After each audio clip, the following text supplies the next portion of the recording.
You've dreamed about the perfect house, a place to call your own, and a place to not only stretch out, but to grow. Auto Owners protects your house because to you, it's home. That's simple human sense.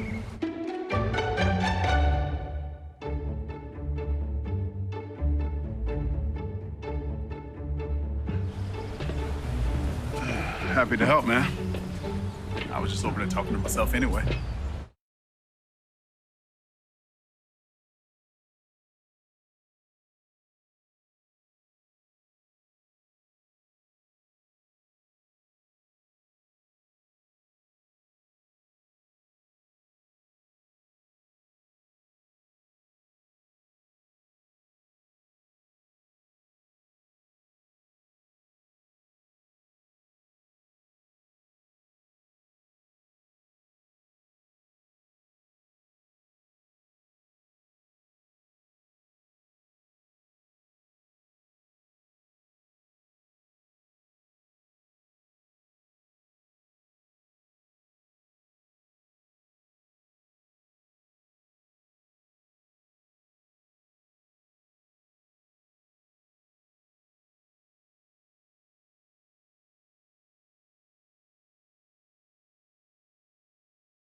Well, good afternoon. I want to welcome you to this week's edition of the Red Raider Coaches Show. My name is Brent Johnston, along with head coach Mark Wilson of the Bacon County Red Raider varsity football team.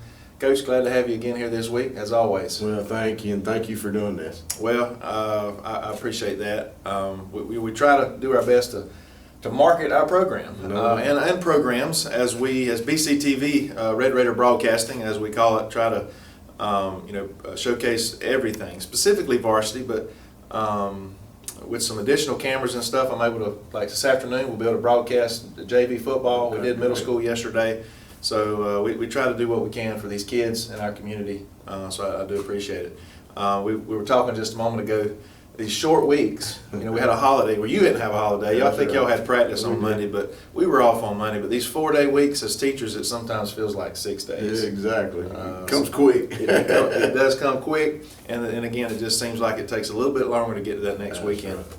I want to start off by thanking our meal sponsors from last week, and every week we always stress how important that is for our kids to have a good nutrition. And it's not just about, these are folks that feed our kids on Fridays, but there's a lot of work that goes into the rest of the week, as you mentioned before, as our lunchroom ladies pitch in and help make sandwiches, and the hospital system provides some protein drinks and those types of things as well. So we're thankful for those. But the breakfast, which we started back this year, these last 2 years with COVID issues, the kids were staying here on campus for breakfast. They're now traveling back to the First Baptist Social Hall, which is a unique experience for them to get outside of school, and the coaching staff, where you walk in and, man, these guys are just taking care of you, aren't they? No doubt. It's great. Kids love it, and it's a great time of, getting together, getting nutrition, but good fellowship too, and getting the guys' mind ready for the ball game. That's right. And this week's sponsor for that is Medicine Cabinet. We want to thank them very much, and I've seen their name on a lot of things this year already, so we're very appreciative of their sponsorship. The pregame meal, which is about 3:15, 3:30, the guys will eat just after school. The First Church of the Nazarene, and that's Brother Taylor there, and we want to thank him for being a part of that as well. And that's another opportunity for the guys to fellowship with some people, some folks that they don't always get to see. No doubt.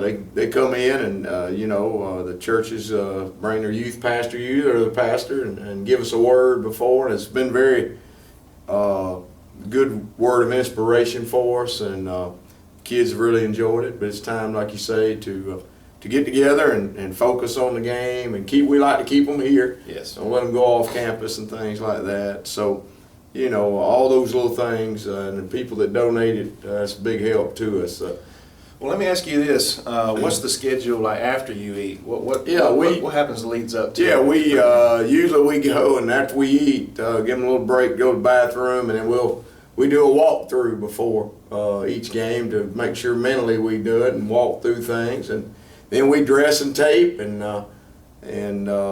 get the kids ready to go there, and let the trainer tape them and things like that, and then still hydrating and making sure they're doing that as they go. And then, about 6:05, we do a little partner stretching and things like that, and then about 6:15, we're out on the field. That's right. It's on there. That's right. And then the post-game meal, which is also important. These guys, they've done all this, and hadn't eaten since 3:30. They've done all the pre-game stuff. They played the game.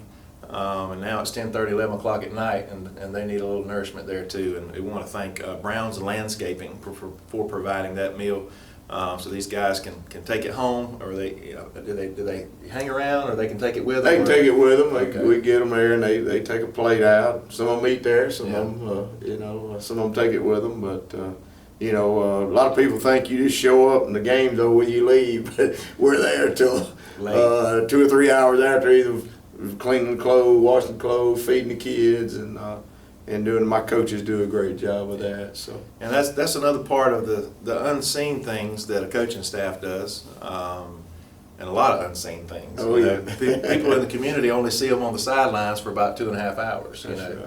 But they don't see them during the week in the hallways and in the classrooms, and the great job they do in there. And again, we got a young staff, which I think is very unique.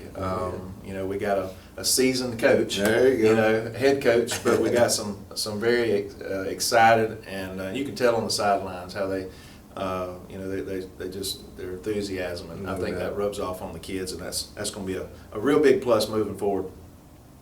The next thing I want to touch on, Coach, is something that we've become very proud of the last couple of years.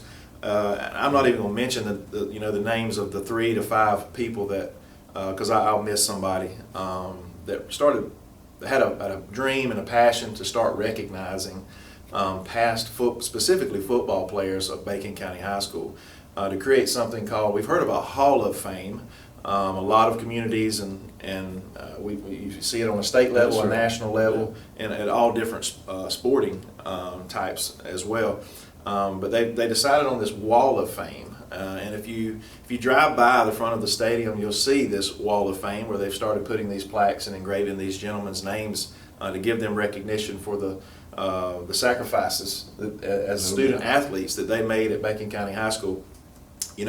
As a whole, Bacon County has not seen a lot of success over the years or over the decades. When you're looking at playoffs and playoff wins and those types of things, but that hasn't hampered the fact that we've had some really good ball players over the years and fine men that have gone on to do really good things in our community and throughout the state and the country, to be honest with you. So again, we want to recognize these guys, and this year's and what they decided to do is to go back several decades, the 50s, 60s, 70s, 80s, 90s, and then the 2000s, the double zeros, and then this year they crept into the tens, the 2010s, which is one that I'm sort of partial to, because that's when I started teaching right at the end of the in 08. That 08-09 season is when I started teaching at the high school, so that's when I really became really involved. But let's go ahead and mention the 1950s, and this would be the late Carly Coley. I'll be honest with you, I don't have the thing here in front of me any of these accolades, so I'm going to call. There's a couple of them the things that I do know I'll mention, but Mr. Carly Coley, he's a name.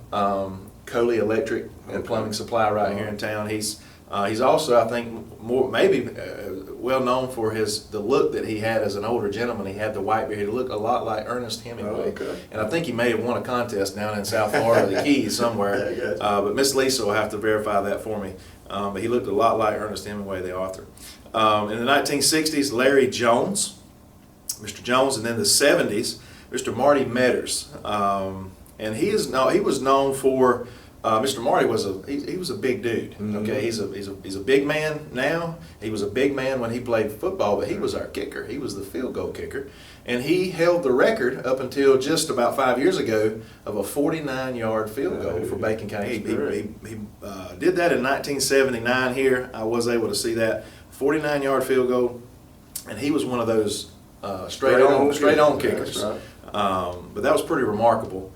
But just a few years ago, a young man by the name of Ronaldo Juarez, he kicked a 50, and he did it against Jeff Davis, and he broke that record. Which I think all records are meant to be broken. I know Mr. Marty well enough to know that I know he was very proud of that. For him being able to do that. 1980s, we see Mr. Willie Wooten will be recognized. The 1990s was James Cook. I remember watching James Cook. I was a 7th, 8th, 9th, 10th grader when he was playing football. But he was always one of the biggest guys on the field. 6'3", well over 200 pounds, and just a really nice guy too. And then the 2000s, the early 2000s, we had a young man by the name of Osric Robinson. He was a phenomenal athlete that played for Bacon County. Went on to play a little ball after high school as well. And then finally, in the 2010s, and again, it's a little more near and dear to my heart because I got to know this group very well. Matt Thrift. He played in 2010, 11, 11, and 12 seasons. He was our option quarterback and free safety. And if I'm not mistaken, I know for a fact his senior year, but if I'm not mistaken, I think his junior and senior year, he was the offensive and defensive player of the year for No Bacon doubt. County. I can remember him well. I think I was at Bryan when he's a good quarterback. He was hardly ever No doubt. come off the field. Yeah, And it's nice that again they're recognizing now in the 10s, but him being the first one I think is the right deal. So. What's your thoughts on? Well, you know, I think anything you can do to recognize greats of the past or people that's built the program. I mean, you know, I really tell our guys, you know, we got to be thankful for where we're from and who came before us. You know, and when we go out on the field, we got to, you know, give all we have for them because they're the ones that built it to where it is, and you know, we just got to try to continue the legacy and build it from there. And I think it's a great thing for the community and a great thing for the program to do that. I think you always got to look back at your foundation and the people that's built things to grow. You know, I think if you forget that and go on, that's not real good. And we're proud of that. I think it's a great idea, a great thing for the community and for our program, and we take a special place for that. Well, we look forward tomorrow night to recognizing these guys and their families, you know, during this process. And you mentioned a moment ago, we say there's no I in team, but it does give these guys an opportunity to look at and maybe strive to be a part of that at some point in time. You know, it's okay to set individual goals to achieve, whether it's tackles or yardage or touchdown passes or this or that or the other. You know, absolutely no reason not to want kids to challenge themselves to get to that level. So who knows, maybe 10, 15, 20, 30 years from now they could be coming back being recognized. That'd be great. Would be great. Mm-hmm. Would be great. Well, Coach, let's just roll right on into last week. We went and faced a pretty tough Berrien County team. You know, when I saw them at warm up, there was some good-looking kids. They always have some good-looking kids. Yeah. But the biggest thing, as I saw on that south end zone, is all those senior posters they had. Yeah. Boy, they had 17. They were, you know, they did. I don't know if all of them were on the field, but I do know that they seemed like a very experienced team. They were, and you know, like I said last week, their coach has been there a little while, and you can tell they know the scheme and know what they're doing until they've been in the weight room. I mean, you know, physically, they were just physically better than we were right now as far as physical wise in the line of scrimmages. If you watch the film and see if you're at the game, you know, it was that way. And they had good skill kids too, and they were physical. Yeah. So you know, they play a physical brand of football, but that experience really pays off for you, you know. And I think most of those 17, if I was looking at the thing before the game, most of them were big contributors for them. Yeah. Yeah, well, and we've talked about it, and you know, I guess at some point, you know, when we keep saying our team is young, and that is the absolute truth. And they need more experience, you know, and that's not an excuse to that we're using when we lose a ball game or something. They're gaining that experience every play, every game. But you could tell if you've been around football, you can tell the difference in the there's maturity level of the kids themselves physically, as well as, like you said, the system that they've been in for some time. Now, what I was pleased with is, we were still able to move the ball quite a bit from the 20 to the 20. That's right. We had difficulties inside the red zone. But tell us some of the positive things that you saw. Well, like you said, we came out and were able to make some adjustments, and the kids did well. Offensively, we started moving the ball. I thought our kids, you play with a young group, you go up against somebody real physical, you could sort of back down, but our kids really, stepped up and kept working and tried to find things that work, and we're still trying to learn the kids still trying to learn us, the coaches are still, young, trying to, do that, so all of it's a process, but I was real proud of the way we, got out. I think on offense we started 5 sophomores, so like I say, young is young. You take a 16-year-old up against a 18, 19. I always tell our coaches and people that between your sophomore and junior year, there's something that seems to click. I don't know what it is, but you get a little stronger, you get a little experience, right. And that's you should see the biggest gains right there. So. But we were able to do some things and able to do some adjustments in the game. We got on the goal line, we're still making those young mistakes, then they bring their bigger boys in. Yeah. And we tried to spread it out and just missed a few things, you know, to do that. But one of the first plays of the game, it was a fingertip. You know, we exactly. missed a few plays, just a few inches of first ball game of the year. We missed 2 or 3. Yeah. Second game, same way. And we'll get there. They just got to keep working. Just keep working. That's it. Tell us, give us an injury update on the Knox, his quarterback, you know, he twisted his ankle or his foot on a good run, and Cassie Batten came in and did great at quarterback, and we've always said going in that we thought we had 2 good quarterbacks. That Cassie's more a runner, right. Knox more a thrower, but Knox was running on that. He seems to be fine this week though. Came in Monday a little hobbled up, and you know we've got several that's banged up a little bit. That Monday we came in and practiced, and probably did more of a walk through, more of a film watching and things like that than we did in the weeks past, just to get our kids up on the feet up on them a little bit more and things. But other than that, we just got some nicks and bangs up here or there, but had a real good week of practice, so we feel good about that. Yeah. Well, anytime you come off of a lost period, you have to. I feel like as a coaching staff, you have to wonder how the kids are going to respond and how they react. So here we had some good practices, and again that comes from these younger kids.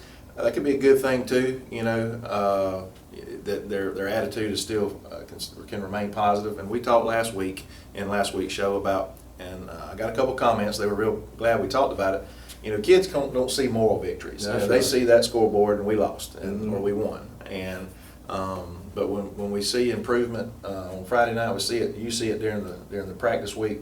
You know, that's what we're looking for. It is, and we tell our kids, and we talked about it this week about integrity and character. You know, character's revealed when things ain't going right. You know, everybody's good when everybody jumps on board you winning, or everybody jumps on board when things are going right. But your integrity and your character's revealed in that, and we're starting to see, our kids, and they've got good character and good integrity. That hey, we're gonna go out there and work hard, try to get better.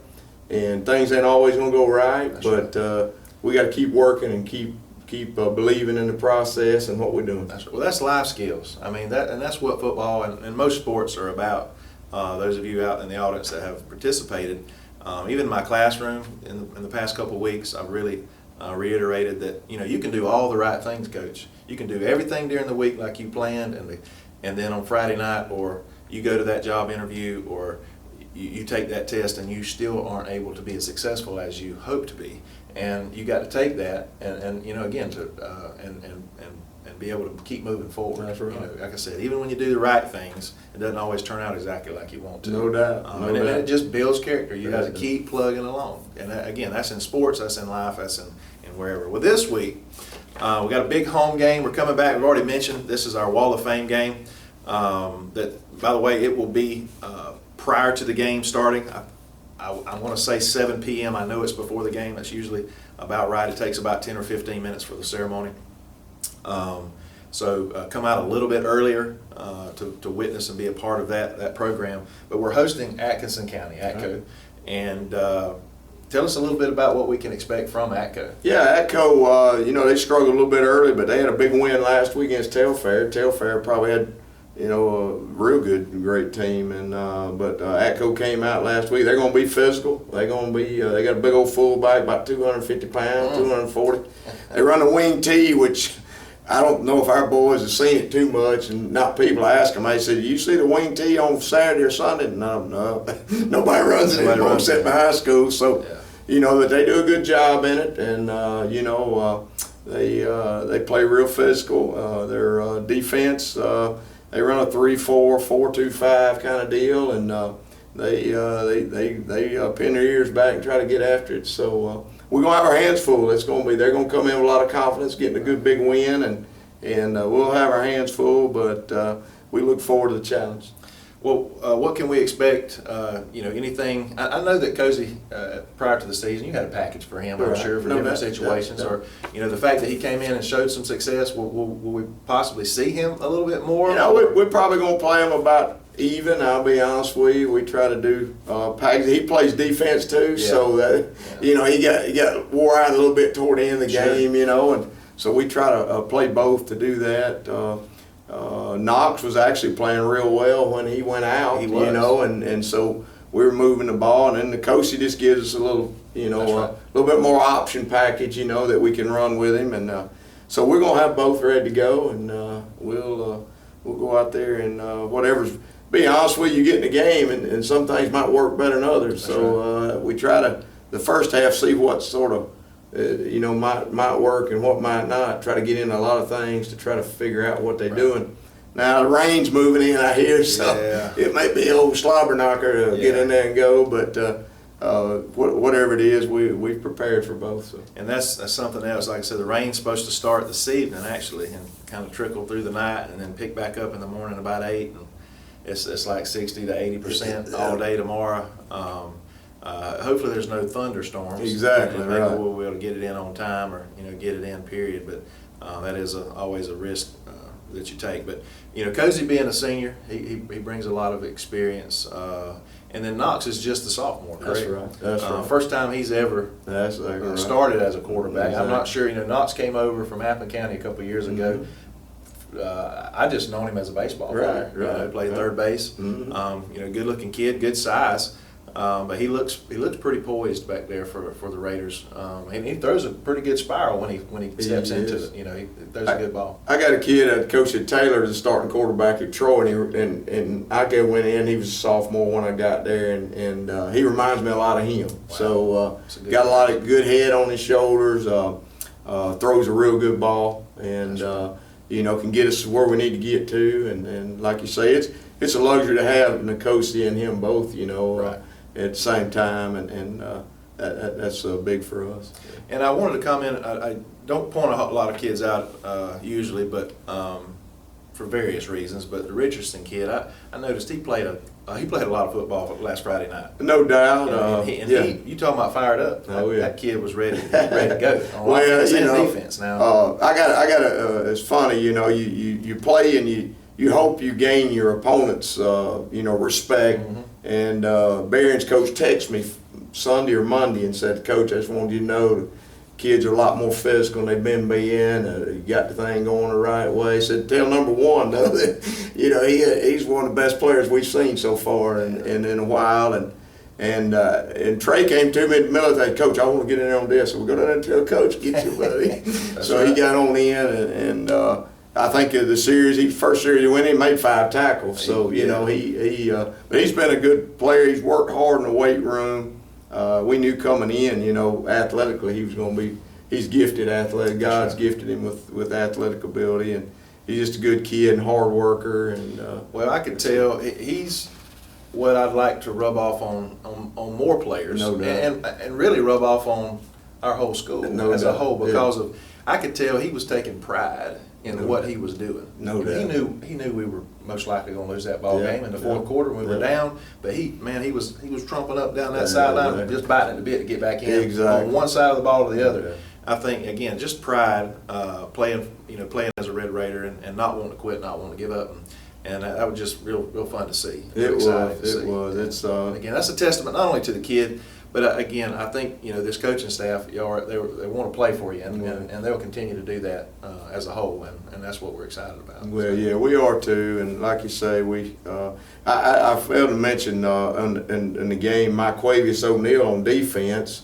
Man, he had like 15, 16 tackles, and one series we got down there and we didn't score, put it in. Usually we gave them the ball back down on their end, and usually when you don't score, it gives a little lull, and you worry about them taking it and driving it down. They had the series before on us, and he just took over. I mean, he made like 2 or 3 sacks and things like that. Number 5, is that correct? Mike Quavius? Mike Quavius, number 3. Yeah, sorry. Number 3. He changed his number. I think last year was 88, okay. so that's this right. year's 3. Right. But he is, I tell you what, he played a phenomenal game, and he gets them going on the defensive side. And he's a defensive end. He is, yeah. That's exactly right. And he's that size where he could back up, play a little. He could, and we really play him. He's really an outside linebacker for us. Comes down, a tight end comes up, he comes down, and he'll be a big part this week because you know they like to run that off tackle on that wing T does, and so and he's a fine young man too. he is, He's no a good doubt kid. about it, no doubt about it. Well, Coach, again, thank you for joining us and giving us your insight on all of these things we've talked about. Folks, I want to encourage you. I know, the weather's not looking great. We want you to come out, though, as always, and support these young men. Again, recognizing these Wall of Fame inductees. We know the weather may not be ideal, kind of like the last home game or last, we had, but we still want you to come give it a try.